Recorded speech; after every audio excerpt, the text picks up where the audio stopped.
4월 8일 월요일 새벽 기도의 말씀입니다.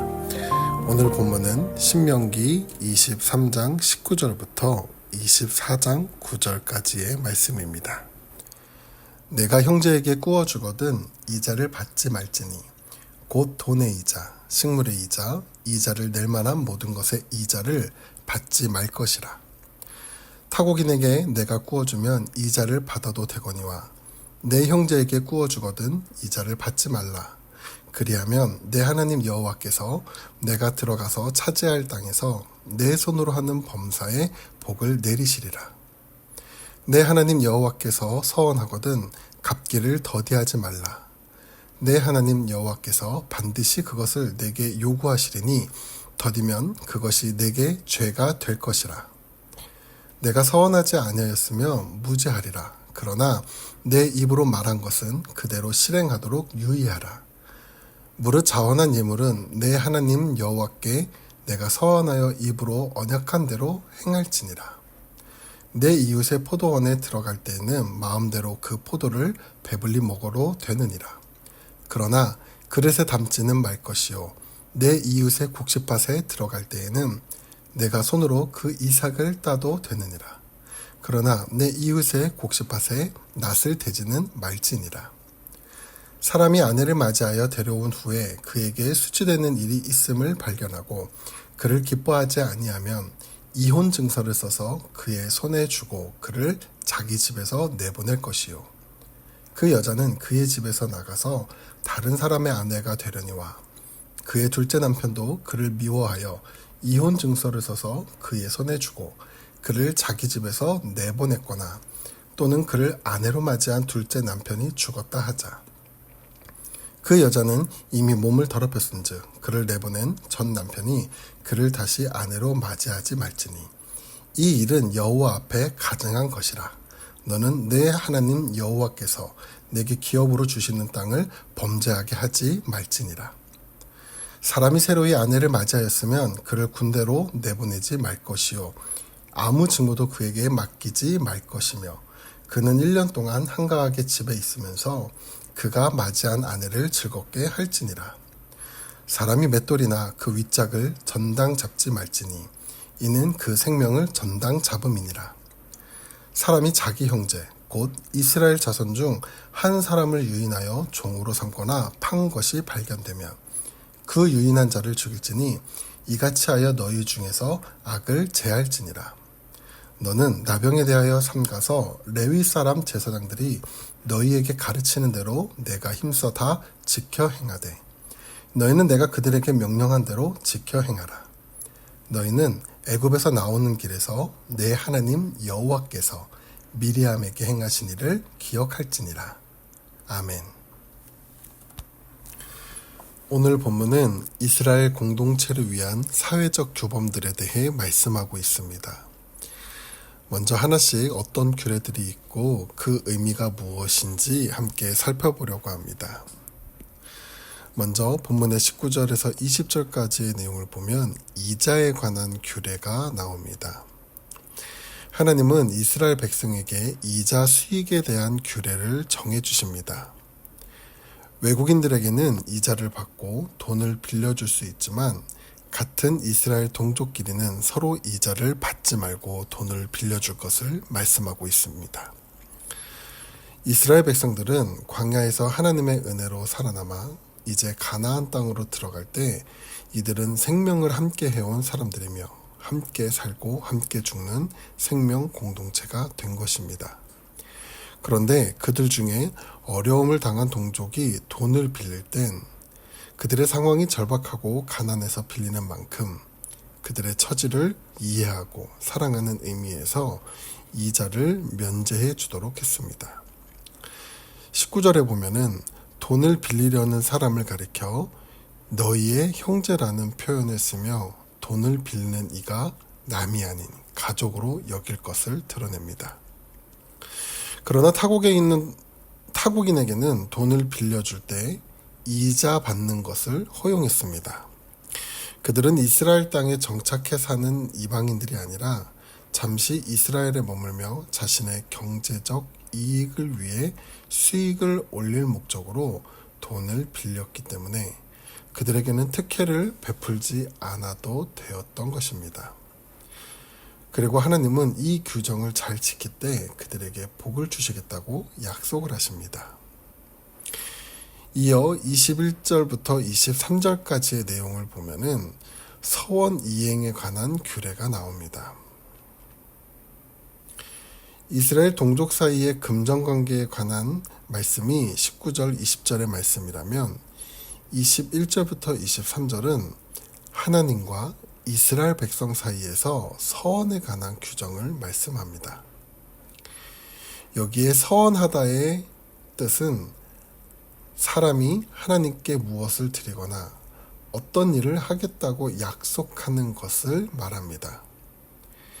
이때의 서원은 자발적 행위이며 억지로 강요에 의해서 하는 것이 아닙니다. 그래서 서원한 것을 머뭇거리거나 지키지 않거나 또는 더디 지키는 것을 죄라고까지 말합니다. 이 규례를 통해 하나님은 우리가 하나님 앞에 약속하는 것에 대해 반드시 지킬 것을 요구하시며 이를 통해 하나님도 이스라엘 백성에게 약속하신 것을 끝까지 행하시는 신실한 분임을 드러내기 위한 규례임을 알 수 있습니다.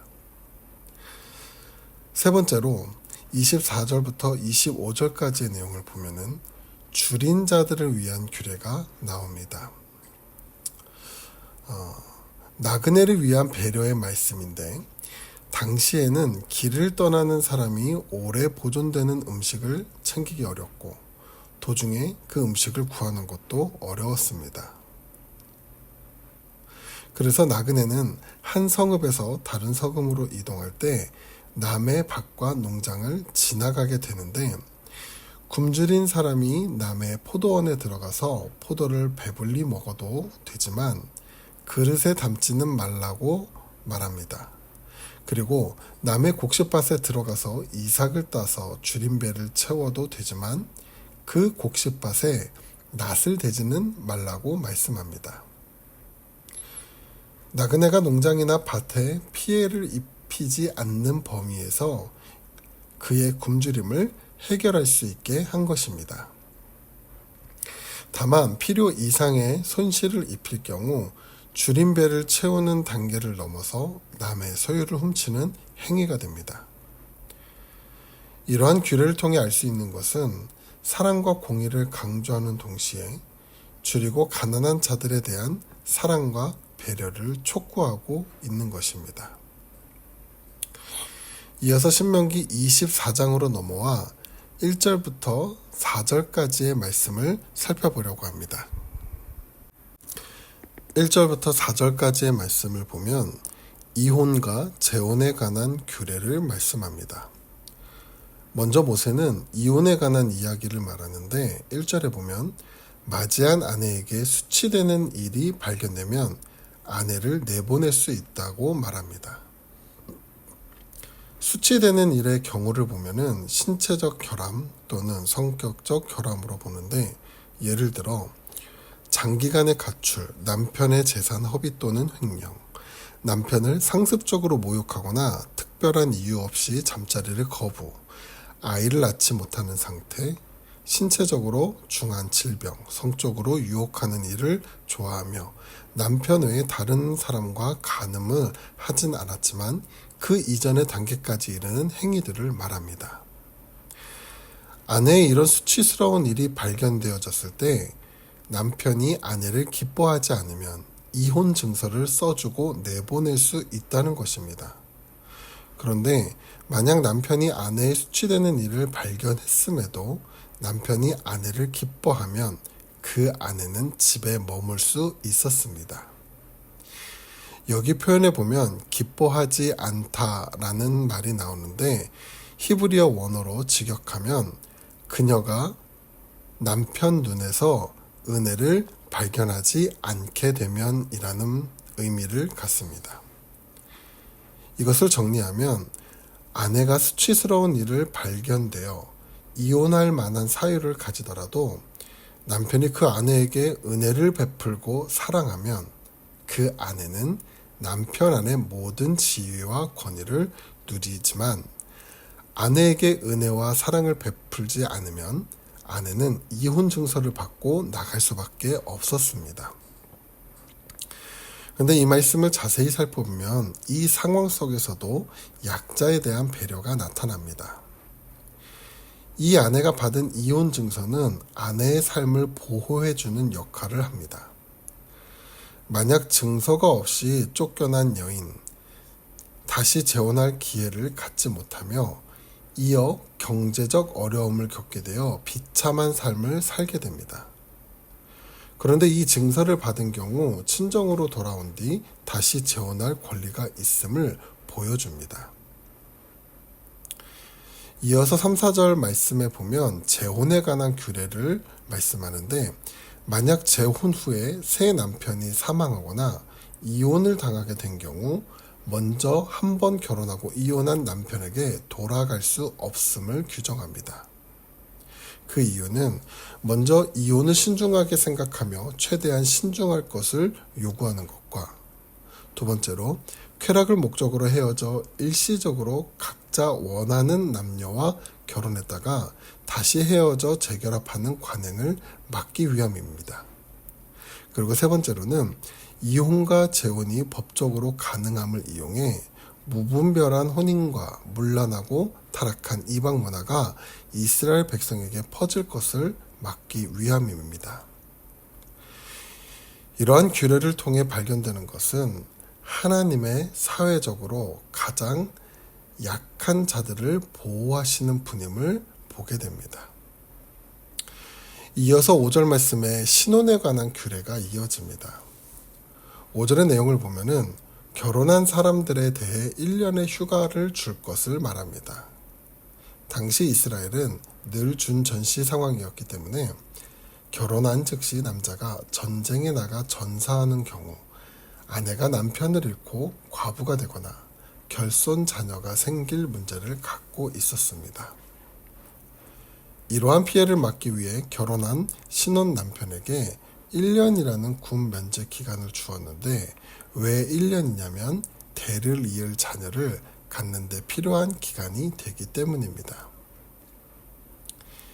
이어서 6절에서 9절까지의 내용을 마지막으로 살펴보면 약자에 대한 배려가 나옵니다.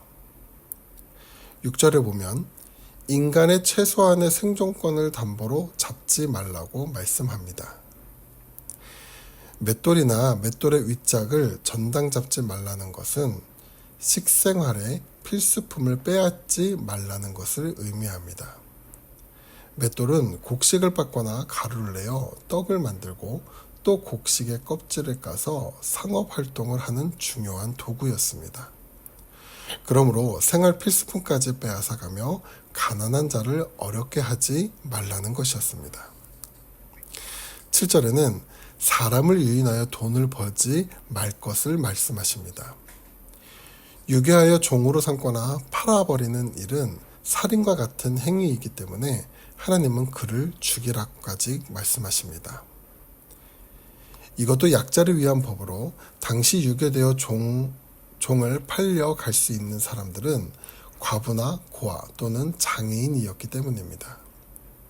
곧 사람을 물건처럼 자기 돈벌이 재료로 악용하지 말고 최소한의 생존권과 인간 존중을 해야 함을 말합니다. 마지막으로 8절에서 9절까지의 내용을 보면 전염성 피부병과 공동체의 보호에 관한 규례를 말씀하고 있습니다. 특히 나병과 관련해 모세의 누나 미리암의 일을 기억하고 하나님이 하신 말씀대로 다 지켜 행하라고 말씀하십니다.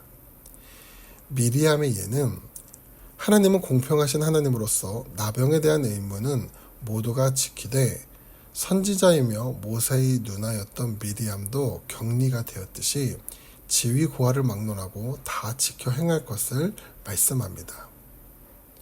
이 규례는 소호수의 문둥병자로부터 이스라엘의 모든 회중을 보호하기 위해 내려진 조치였습니다. 이렇게 모세를 통해 이스라엘 백성에게 말씀하신 규례를 보면서 여러분들은 어떤 생각이 드시나요? 이 규례들을 통해 이스라엘 민족 중에서도 가난하고 약하며 소외된 자들에 대해 하나님은 세밀하게 바라보고 살피심을 발견하게 됩니다. 오늘 하나님은 이스라엘 백성뿐만 아니라 오늘 우리의 삶의 형편과 상황을 아시며 우리의 삶 가운데도 세밀하게 다가오는 분인 줄 믿습니다. 그리고 오늘 여러분의 문제들을 놓고 기도할 때 우리를 지키시고 보호하시는 은혜가 우리들의 삶 가운데 나타날 줄 믿습니다. 함께 기도하겠습니다. 사랑과 은혜가 풍성하신 하나님, 우리가 살아가는 삶 속에서 우리는 힘을 얻고 연약한 자로 살아갈 때가 많습니다. 그러나 오늘 우리의 삶을 세밀히 살피시며 우리에게 주어진 여러 고민과 문제 앞에 하나님의 은혜로 이겨내고 살아갈 힘과 용기를 주실 줄 믿습니다. 우리 태국 한인교회 성도님들을 한 주의 삶 속에서 지켜주시고 문제보다 더 크신 하나님을 바라보고 의지할 수 있는 믿음을 허락해 주실 줄 믿으며 우리를 구원하신 예수님의 이름으로 기도합니다.